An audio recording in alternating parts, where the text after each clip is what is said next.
प्रणाम। मैं स्वामी सच्चिदानंद महर्षि रमन का शिष्य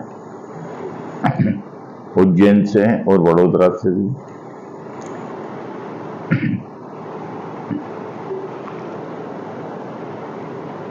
किसी ने पूछा कि हम दृष्टा पे रुक क्यों नहीं पाते, अर्थात दृष्टा भाव स्थिर क्यों नहीं रहता, कांस्टेंट क्यों नहीं रहता। क्या होता है जब हम इस दृष्टा भाव की, साक्षी भाव की साधना करते हैं तो उस समय हमारा पूरा जो फोकस अटेंशन रहता है, अर्थात ये जो साधना रहती है, हम विचारों को देखना शुरू करते हैं।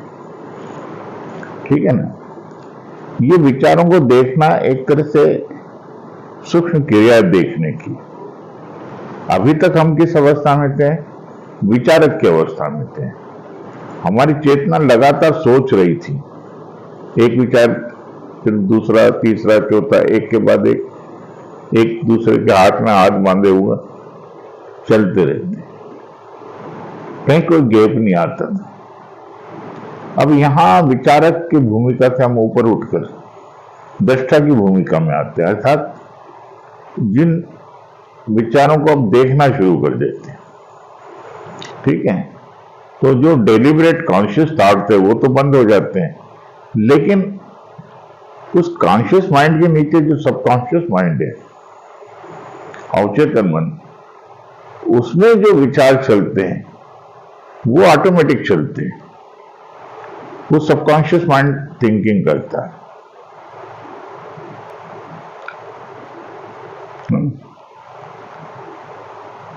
वो एक आदत है। जैसे हम ड्राइविंग सीखने के बाद मोबाइल पे बात करते रहते, ड्राइव करते रहते, ऐसे ही हम जब कुछ नहीं सोच रहे हैं तब भी अवचेतन मन सोचता रहता है।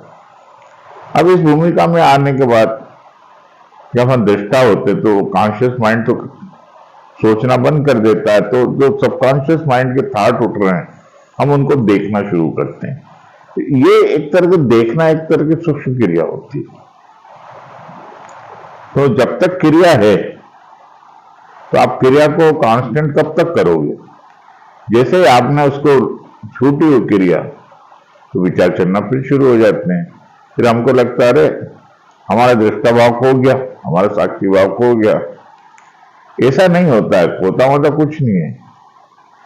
हमारा दृष्टा देखने की क्रिया रुक जाती है उसकी। तो दृष्टा भाव तब फेरता है या तो मन गिर जाए पूरा आपका, या फिर दृष्टा अपने स्वरूप में स्थित हो जाए। योग चित्त वृत्ति निरोध तथा दृष्टा स्वरूप अवस्थान। चित्त की वृत्ति का निरोध हो जाना, शांत हो जाना योग है। तब दृष्टा अपने स्वरूप में स्थित हो जाता है। तो अभी दृष्टा एक तरह से सटल लेवल पर डूअर है, तो देखने की सूक्ष्म क्रिया में लगा हुआ है।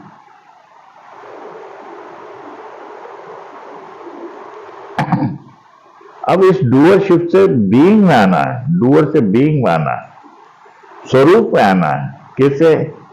कि यदि आप अपने होने में आ गए, है ना, आप अपने होने के प्रति अटेंटिव हो गए।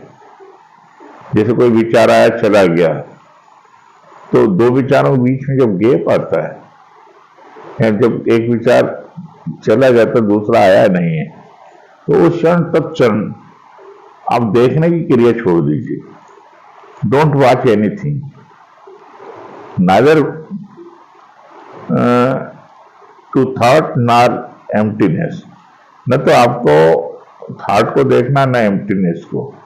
तो थॉट है ही नहीं अब, तो डोंट वॉच योर एम्प्टीनेस, है ना।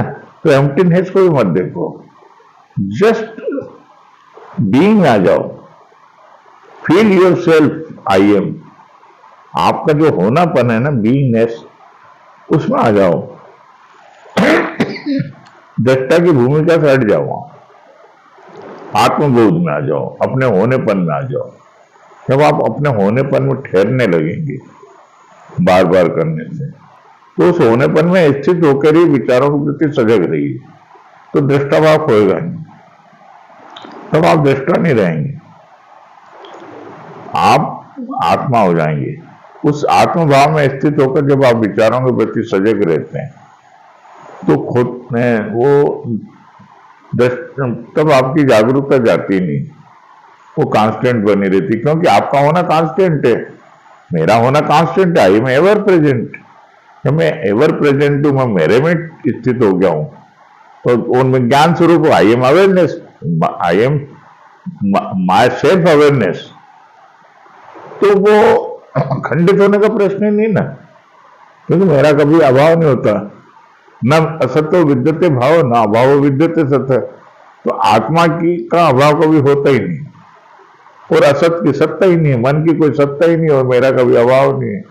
विचार आ रहे हैं जा रहे हैं, मुझे पता चल रहा है, क्योंकि मैं जागरूक हूं, मैं स्वयं जागरूकता हूं, मैं जागरूक नहीं, मैं स्वयं जागरूकता हूं, तो मुझे तो दिखेंगे ना, तो तब हम स्वयं में स्थित हो जाते हैं और हमारा अभाव नहीं होता है, तो दृष्टाभाव टिक जाता है, साक्षी तो टिक जाता है। जब तक साक्षी या दृष्टा आपकी क्रिया है किसी भी लेवल पे, तो आप डूअर है।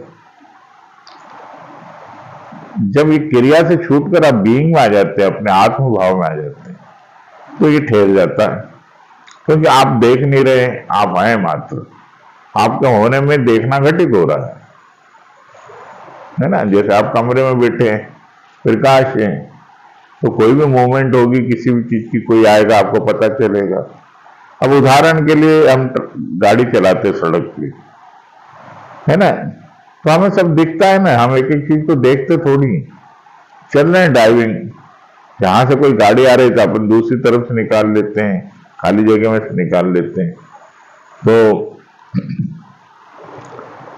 ये अपने आप होता है। जो अपने आप की आपकी जागरूकता कार्य करे तो वो ठहरी रहेगी। इसके लिए बीइंग में आना पड़ेगा, आत्मा में आना पड़ेगा, सेल्फ में आना पड़ेगा। जब आप सेल्फ में स्थित होकर जागरूक रहेंगे तो इसके लिए थोड़ा अभ्यास की जरूरत है। मेडिटेशन को बढ़ाइए, है ना, विचारों के प्रति दृष्टा बने रहिए। जैसे ही विचार जाए तुरंत अपने में आ जाए, होनेपन में। फिर कोई विचार आए देख लें, चला गया, फिर अपने होनेपन में आ जाए। फिर विचार आया, देख लिया, फिर चला गया, फिर अपने होनेपन में आ जाए। बार बार होनेपन में स्थित होने की का अभ्यास करिए। तो जब आपका बीइंगनेस, आपका होनापन, आपका sense of I am, self का सेंस स्थिर हो जाएगा, पक्का हो जाएगा, मैच्योर्ड हो जाएगा, तब ऐसा जाने कि ये जो विचार उठ रहे हैं मुझ में ही उठ रहे हैं, मुझ में ही लय हो रहा है, मुझ में ही उदय हो रहा है। तो फिर होता क्या है कि जो समुद्र है ना, हम लहरों पे फोकस करते तो हमें सागर नहीं दिखता है। अगर हम सागर पे के प्रति सजग हो जाएं तो फिर लहरें कोई समस्या ही नहीं रह जाएगी। लहरें भी सागर का हिस्सा है, तो हमें लहरें भी दिखेगी, सागर भी दिखेगा। जब हम किसी पर्टिकुलर को देखते हैं, पार्ट को देखते हैं, किसी अंश को देखते हैं, तो टोटल जो है, जो बीइंग है, जो अस्तित्व है, वो छूट जाता है दिखने में। जो उसका बैकग्राउंड है, जो उसका आधार है, वो देखने में छूट जाता है। अगर हम आधार के प्रति सजग हो जाएं, उसके बैकग्राउंड के प्रति, उसके ग्राउंड के प्रति, उसके सब स्टेटम के प्रति सजग हो जाएं, तो जो पार्ट है उसी का एक हिस्सा है, टोटल का हिस्सा है ना पार्ट। ऐसे विचार हमारे अस्तित्व का, हमारे बीइंग का एक छोटा सा अंश है, पार्ट है।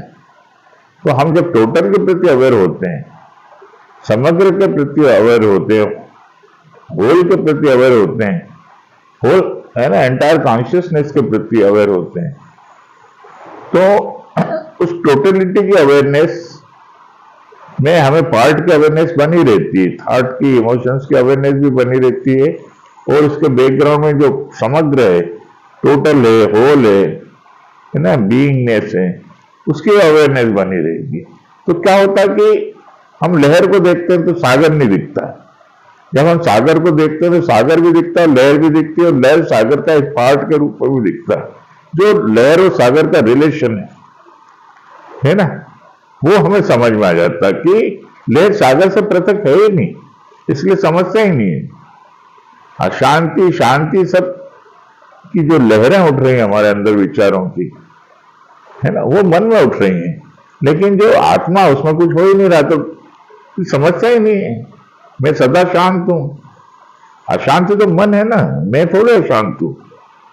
बोल मन रहा है, मैं थोड़ी बोल रहा हूं, है ना। मन खा रहा है, शरीर खा रहा है, मैं थोड़ी खा रहा हूं। मैं पीछे शांत एक साक्षी के रूप में बना हुआ हूं। तो ये जो प्रतिविज्ञा है, ये जो अवेयरनेस है, ये जो कॉन्शियसनेस है, जो पैदा होती मनुष्य, तब दृष्टा भाव ठहरता है, तब हमें आनंद का सोर्स मिल जाता है। इस बात, ये थोड़ी सी बारीक चीज है, इसको समझना पड़ेगा। ये धीरे धीरे साधना बढ़ाइए, होगा। जितना ज्यादा सेल्फ रिमेम्बरिंग, सेल्फ अवेयरनेस बढ़ेगी, उतना उतना आपकी अंडरस्टैंडिंग बढ़ेगी, मेच्योरिटी बढ़ेगी। तो अब सेल्फ अवेयरनेस है, सेल्फ रिमेम्बरिंग है ना, ये हमारी मेच्योरिटी बढ़ाता है। ये आत्मज्ञान का सीधा मार्ग हो, सरल मार्ग। कहीं कोई मोड़ नहीं, कोई यू टर्न नहीं, कुछ नहीं। I am, just be, just be. Don't think of being, don't think about I am. It is non verbal experience, it is the experience of experiencer. इससे मूव नहीं होना, हटना नहीं। ऐसा कह के मैं अपने वाणी को विश्राम देता हूं। धन्यवाद।